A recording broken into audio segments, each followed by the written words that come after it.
Pessoal, eu acho que se existe uma área dinâmica na endocrinologia, é a terapia farmacológica do diabetes tipo 2. Né? Nós tivemos, agora em 2022, o lançamento da nova diretriz, novo guideline da ADA. Em 2021, foi lançado aí o capítulo, né, dessa diretriz da SBD.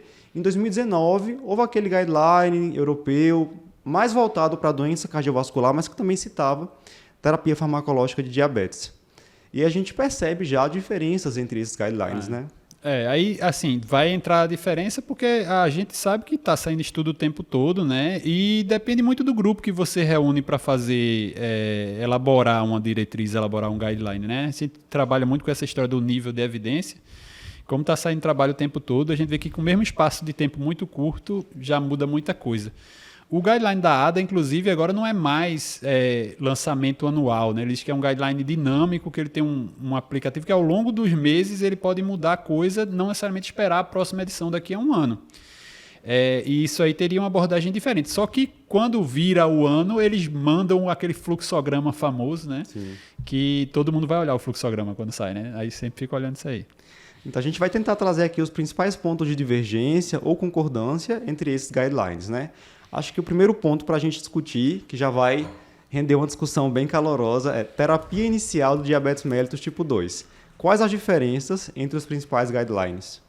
A novidade é esse guideline novo da ADA, né? Assim, a historinha, como a gente conversa, o guideline de 2019 da Sociedade Europeia de Cardiologia com a Europeia de Diabetes foi lançado no Congresso de Cardio. Então, assim, era muito voltada para essa questão de prevenção cardiovascular, de tratamento relacionado a desfecho cardiovascular, e criou aquela polêmica que se o paciente tivesse doença cardiovascular, ele deveria começar com IS-GLT2 ou agonista GLP-1 e não metformina, né? Metformina sempre foi a querida de todos. Metformina é uma droga mais antiga e que a gente tem muito mais experiência com ela.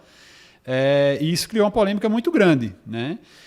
Os guidelines depois disso, eles colocaram metformina como primeira linha e se o paciente tem doença cardiovascular estabelecida, ele deveria associar GLP-1 ou SGLT2 independente do controle glicêmico, né? Você não precisava nem ver se estava controlado ou não, porque esse é o modelo dos estudos de desfecho cardiovascular.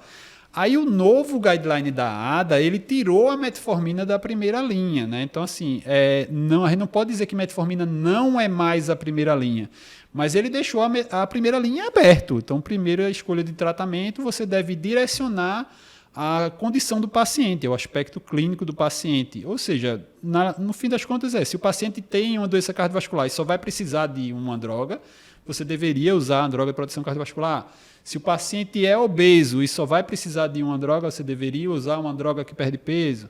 Se o paciente não tem condição de usar por conta financeira, né, que é os principais pontos que ele aborda lá na escolha da terapia inicial, aí você vai para a droga que ele vai poder usar, né? Mas a metformina está por ali também, né? Mas não é mais nominalmente a primeira linha do tratamento no guideline novo da ADA. Então a ADA meio que endossou aquilo que o guideline europeu tinha falado lá em 2019. Mais ou menos. Né? Não tanto, porque o europeu ele bota para você começar, né? Necessariamente. E a da ADA não, ela deixa aberto. E se, pelo menos eu lendo o texto no início, ele fala muito da importância da metformina ser considerada na maioria dos pacientes. Agora, realmente, o fluxograma tirou. Aconteceu comigo até o fluxograma tá meio, quando você abre o computador, ele fica vertical.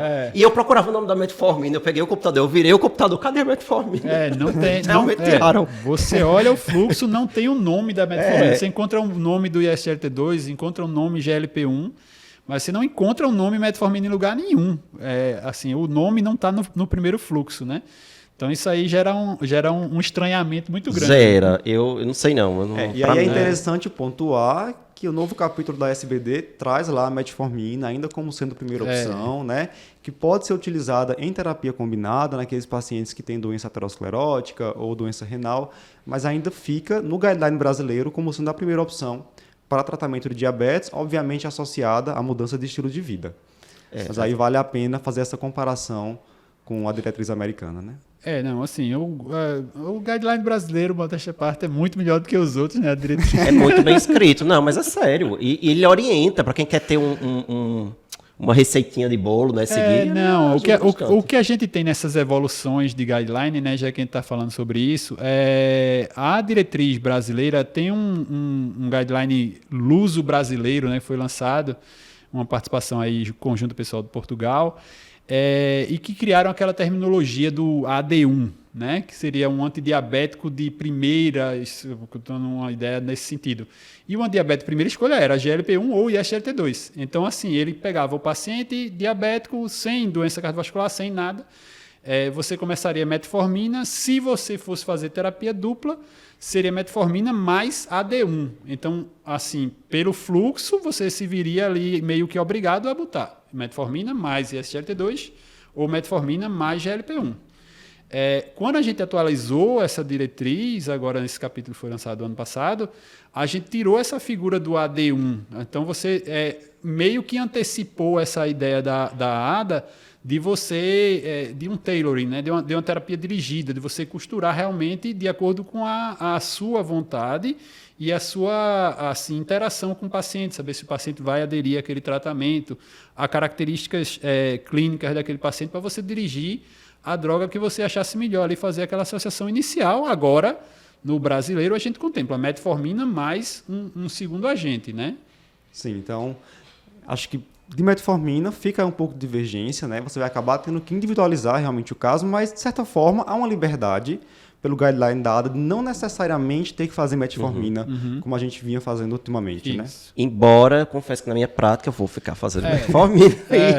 Não, e a gente estava conversando antes, porque se a gente for falar hoje, a gente tem aí essa evidência de SGLT2 e GLP-1 como drogas com outros benefícios além da história do controle glicêmico, mas se a gente for ver os estudos pivotais dessas duas classes, a droga de base principal é metformina. A segunda droga principal de base é a insulina, né? Então, assim, não tem a quantidade de gente nos estudos usando GLP-1 e SGLT2 é muito pequena, usando os dois ao mesmo tempo, né?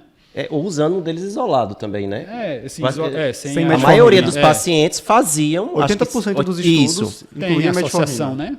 Tinha metformina. Então, você pode dizer que aqueles desfechos todos, aqueles benefícios que a gente vê aí nos estudos, eram com inibidor de SGLT2, com a de GLP-1, mas a maioria dos pacientes também estava usando metformina. Isso. Aí já mostra que é uma associação segura, válida e que tem evidência para ser feita, né? Exatamente. Então, em relação à terapia inicial, não há consenso, né?